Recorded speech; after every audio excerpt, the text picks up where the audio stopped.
ओने भातार टोतौगे एने मुकेशवा रोतौगे। रिकॉर्डिंग बाय खुशहाली म्यूजिक स्टूडियो।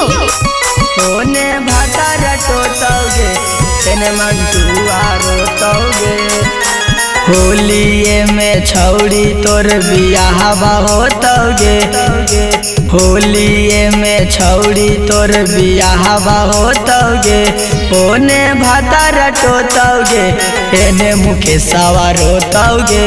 ओने भातार टोतौगे एने अकलेशवा रोतौगे। फगुनमा में जोबानमा धाके गुडुआ सोतौगे। फगुनमा में जोबानमा धाके सुरेंद्रा सोतौगे। ओने भातार टोतौगे एने रंजीतावा रोतौगे। ओने भातार टोतौगे एने मंटुआ रोतौगे।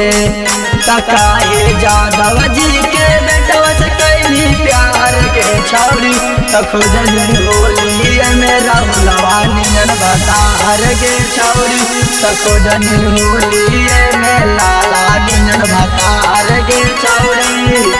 24-84 तोर बुआ कैल कौबासिया गे। तोरे चलते कारा हालो छौरन तपासिया गे। छौरन तपासिया गे। 24-84 तोर बुआ कैल कौबासिया गे। तोरे चलते कारा हालो छौरन तपासिया गे। दिलावा के लाबसा बडबस धोतौगे।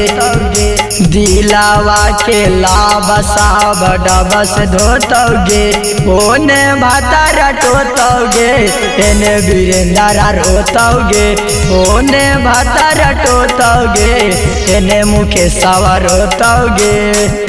कि देवरा कहा हालो बिहालू तू छिनार ए भौजी कि हालो नहीं हारावे में गोइयार ए भौजी कि हालो नहीं हारावे में गोइयार ए भौजी। दिलीप दीवाना के झूठू तू फसाईनी। ससुरा में जान खाली भतर से मरवाईनी। भतर से मरवाईनी।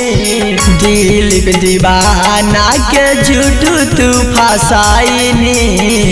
ससुरा में जान खाली भतर से मरवाईनी। तोरे याद में पारद पे मुकेश दियारावा घोटौगे। तोरे याद में अकेले से दिलीप सिकारेटावा घोटौगे। ओने भातार टोतौगे एने यारावा रोतौगे। ओने खेसारिया टोतौगे एने पवनमा रोतौगे।